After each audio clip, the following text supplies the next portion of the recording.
Welcome to Access Sportsnet Lakers, brought to you by Arrowhead Mountain Spring Water. I'm Chris McGee, Big Game James Worthy, Derek Fisher, Mike Trudell out in Portland. After 82 games, the Lakers finished with 50 wins and the third overall seed in the West, a top 5 record in the NBA.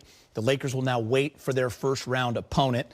Warriors and Clippers are battling right now with 6 minutes and 19 seconds left in the fourth quarter. If the Warriors win, the Lakers will face Golden State in the playoffs. If the Clippers win, then they will face the Minnesota Timberwolves. But back to the Lakers, because I want your guys' thoughts just on the season overall. They had a lot they had to navigate through. The biggest trade, some people are calling, in the last couple of decades in the NBA. JJ, a rookie coach.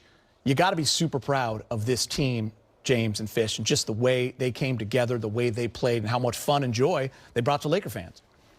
For sure. You know, a little worthy clap for the 50 games and keeping it together and bringing in a new coach, which in a lot of cases, a new coach, people will say it takes time. You know, it's going to take us time to get my system implemented and get everything together. But when you come to the Los Angeles Lakers, your waiting period is not that long. It's a shorter time. And I just give them credit for, you know, finding a coach that knows how to communicate in current modern day time to young players and get them to buy in, and also have assistant coaches that correlate to what he's trying to do. So the trade obviously was a big thing, and they've been able to get that going. That usually takes a little bit more time. So I just give credit to the players for trusting the coaching staff, and for the coaching staff being able to relay positive, consistent message to the team so they can get through whatever it is they got to get through, and that's yielded them third place in the West.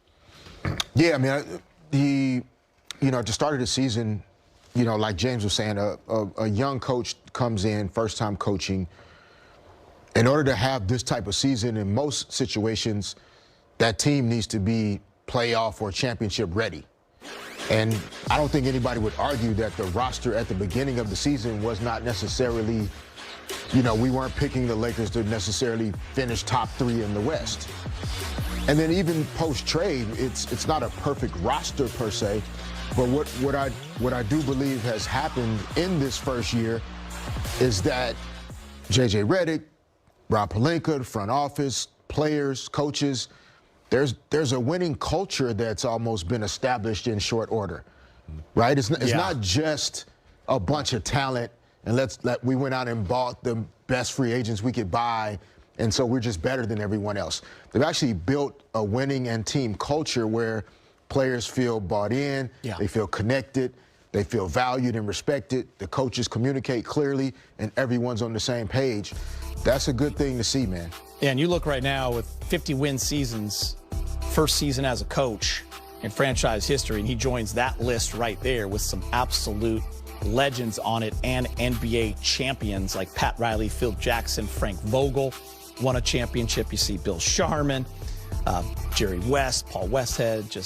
Paul Westhead won the title in '80. Pretty impressive right there, list to join. So congrats to JJ.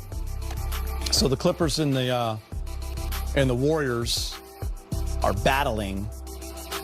That score is, who's got that score? 103-103. 103-103. It just went to commercial right here, Fish. So 103-103, a few minutes left in that game. Listen, the Lakers are 31-10 at home. They earned that. And we talked about this just a few weeks ago. You just wanted to stay out of the play-in, right? And then the goal was not just stay out of the play-in, but let's get home court, because they haven't had that since 2020, but that was in the bubble. So before that, it was 2012, Big Game James. So just how impressive has this team been at home? Yeah. You know, you gotta guard your yard. We say that a lot. And when you can establish, you know, winning at home, I think it actually makes it a little easier to get ready to go out on the road and play. But you get good habits at home. And when you're on the road by yourself, those seem to stick with you, because that's all you have is the team and your tendencies and your good play. So, yeah, playing at home in your home crowd, you know, it gives you a little bit more a little bit more step. So I'm glad they have home court advantage, something we hadn't had. And because they have proven that they can win on the road. So all good. Yeah, and I mean, I don't know if there have been any championship level teams that have been terrible at home in the regular season. Postseason is a little different. You know, you're playing against the best teams. You know, other teams can win games on your home court. But in the regular season, most championship level teams were almost dominant at home. Yeah. Like, you don't win in their building. And that's something that you can have confidence in going into the postseason. And so it's great that the Lakers have established that type of energy and buzz in the arena again, where when teams come to LA, they're excited to play the Lakers, of course, and they're going to play their best basketball. But the team has embraced it. The fans have embraced that team when they play at home. Any preference on opponent? I mean, it's either Minnesota or it's the Warriors. You're either facing Ant and Julius Randle, Rudy Gobert, tough, team that was in the Western Conference Finals last year, minus Cat, of course. It's hard for me to sit here and say. Yeah, I mean, like, for me, I don't have the insight. Yeah. The coaching staff, players, they might want something, certain matchup. Player has a different perspective, But for me, it's just, you've achieved, and whoever's going to be, it's going to be. So just be ready. Yeah, I don't know. Each team presents different problems. I would argue Minnesota's an easier team to defend, even though Anthony Edwards is a brighter young star than Steph Curry is at this point in their journey. It is really difficult to defend the Golden State Warriors due to Steph's gravity, the way he moves without the basketball. And then you've added the IQ of Jimmy Butler next to Draymond Green's basketball IQ. And so it presents some different challenges. And defensively, they're kind of back to that elite level championship defense they played when they were winning titles consistently. So I don't know about the Warriors being a team you want to see, but at this point, you can't run from anybody. You got to see them when they knock on the door. It's time to go. Less travel going to Golden State, obviously, than Minnesota. They're tied up right now 105-105 with 2 minutes and 45 seconds left. Let's get you to the highlights. Let's do Lakers and Blazers, they had a game today. Bronny James getting the start, which is super cool. Markieff Morris, the jumper, Lakers down 9-0. Again, it's Keefe. There's veteranism out there with those young fellas, Geeter. Yes, sir. Big game. I know you like Jordan Goodwin's game. He did a good job today. You see him moving the ball up, getting it to Shake Milton. Yeah, Shake Milton after the steal, proving that he can put it in the bucket too. But there's a guy that I think we'll see some time in the playoffs. Big three-point shooter on Dalton. And Fish, Goodwin. Deep three for Goody. Yeah, that is confidence right there. Shot clock running down. Gets those feet set left, right. Nothing but the nylon. Dalton connects. Big shot.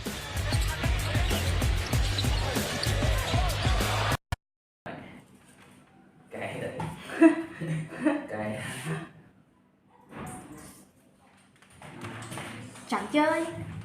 Xin chào tất cả mọi người đã quay trở lại với kênh của mình. Ngày hôm nay mình sẽ tiếp tục hướng dẫn các bạn làm vòng. Và hôm nay của mình sẽ có tiêu đề là áo lông.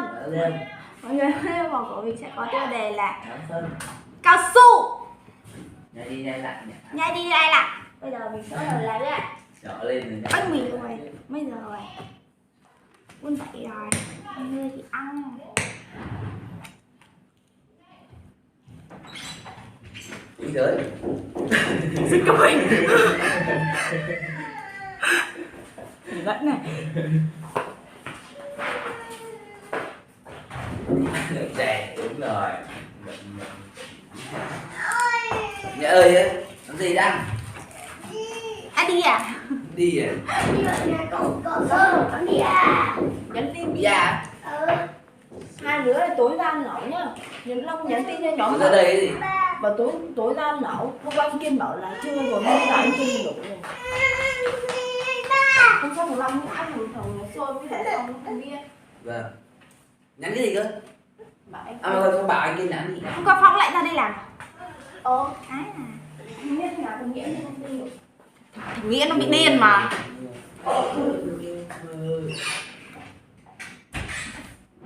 Lỡ yêu có ước mơ, một người làm em thấy hoang mang lo sợ, sợ yêu một người không phải như em đã mơ. Và anh mua bún về đây nó ăn luôn, dép lại đi. Anh ba đánh mất em luôn à. Cái bài mà hôm nọ đang bao nhiêu người biết nhưng mà không dép tao cũng một người dép. Ta cứ thừa biết là mày như thế, ta dép là ta thừa biết là mày như thế thì ta không cần dép. Chó rồi. Đúng biết cái gì về mình rồi. Nó cái nhiều. Hai rồi nhá. Mày ở đây mày hay nói như thế rồi cho nó. Tóc hôm nay mượt thế nhưng mà không phồng, nó không thích đâu. Thích tao, thích tóc phồng cả.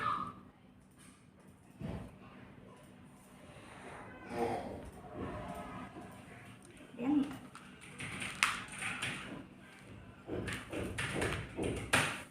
Cái gì cơ? Hôm nay tóc mượt thế. Nhưng mà ta thích nó phồng lên hơn, tao không thích nó mượt thế này.